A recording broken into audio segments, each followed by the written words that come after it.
Hi everybody, this is Dynamite from Danomitelife. Today I'm going to take a moment and talk about a topic that was heavily requested, which is more details about everything I went through regarding keratoconus. So the first question a lot of people asked me was about the thickness of my cornea going in and out of the surgery. Now, I don't have all the details because of course measuring the cornea there's different factors that comes into the surgery itself or the procedure itself. There's a lot of different areas that are being calculated when it comes to the thickness. So it's not only the cornea, but I was able to find, of course, some of these numbers so I can share with you guys. So let me see. So in 2015, my corneal thickness in my, let me look before I start saying. Okay, so in 2015, the corneal thickness in my right eye was 393. And in my left eye, it was 391.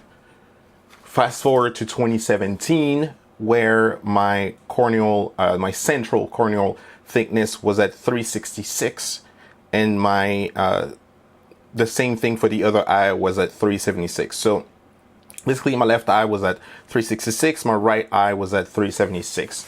I had one eye that was definitely getting worse and worse, so that it was getting thinner and thinner as the keratoconus made my eye shape, my cornea, start to kind of bulge out a little bit, looking more and more like a football, like the tip of a football.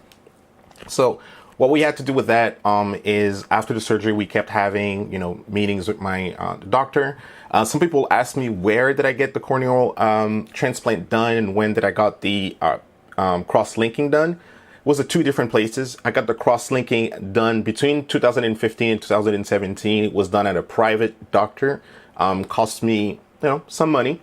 But of course, you can't really put a price on your health. So I did that. If I had to do it again, I probably would have done it differently. Maybe I would have waited a little bit more and get into, we do have a public health system here where I live. It is not the fact that it's the worst. It's just the fact that there's often long wait period. And that's what discourages a lot of people. So if you have the money for it, or if you have an insurance plan that can cover it or help you cover it, sometimes that's what people will do.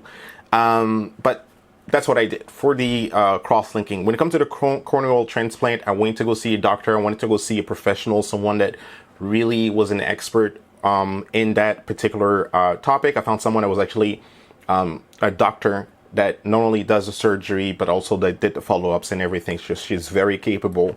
And we did the first corneal transplant. I was on a waiting list. The great thing about it is that I didn't have to wait that long because they were able to bump me up because of whatever happened. And I was able to get my first corneal transplant. So a lot of people ask when it comes to the cross-linking how it is. What I can tell you that it is not the most fun thing in the world, but also it's not. Sometimes you want to say it's not as bad as you think it is. It's probably not going to be because we all make these like horror situations. But when you're recuperating, it's also not the best of times. You can't really watch anything, of course, because your eyes are recuperating. When I got back from the cross-linking, it really hurt. It was broad daylight. The sun was very bright. I felt like it was really hurting my eyes, really attacking my eyes. So I had to, it was not a fun ride back home until I was able to get into a place where I can get into more of the shadows and everything. So that's that. But the recovery was, a few weeks. It was hard. I'd say that the corneal transplant for me, the recovery for that was a little bit easier, a little bit less painful, which is, probably because the whole process is very much different. But when I did get my corneal transplant, there was no, I was wide awake. So of course they pry your eyes open, same as they do when you get the cross-linking procedure done. And, after that, really, it went by pretty fast. They numbed me. I was barely feeling anything. But I could definitely, kind of see them working. I was aware of what was happening around me. I was pretty calm that time around. And I think the second corneal transplant, I was even calmer to the point where, I was almost in state where I was, you know, kind of somewhere else at the same time. It was, my astral body was traveling to the point where they were asking like, what's wrong with you? Hey, when you go through the process, at one point you're like, I trust the process. So that was that. But of course the cross-linking didn't, you know, change everything. It stopped some of the progression. It really did help me, but I did needed the corneal transplant to be able to wrap everything up. After I got the corneal transplant, a lot of people were asking me, what is my sight now? So after the transplant, my sight still wasn't where I wanted it to be. It still felt like I was restricted from doing things that I really liked at the level that I liked doing them.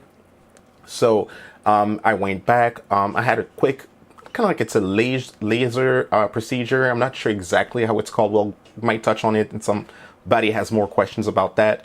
And my doctor told me that I probably was going to need something else, another corrective procedure, so I can wear glasses, which I have now. Since then, I can tell you that my vision is great as long as I wear my glasses. Without glasses, I cannot see anything. They help me a lot. I mean, my confidence is back up. I feel very confident when I'm driving, especially when I'm in the right conditions. I'm having fun, watching movies and going to the movies and playing video games and stuff like that in a way that I haven't been able to do it in a long time. Because when you can't read what's on the screen, or if you can't read a menu, all of a sudden, all these things are not fun. So yeah, I mean, obviously I'm way better, I'm way happier. And I don't have to wear, whether it is, semi or rigid contact lenses, which I feel works for me. It's more convenient for me. It was something that I was not able to go through. Did I just bang on this?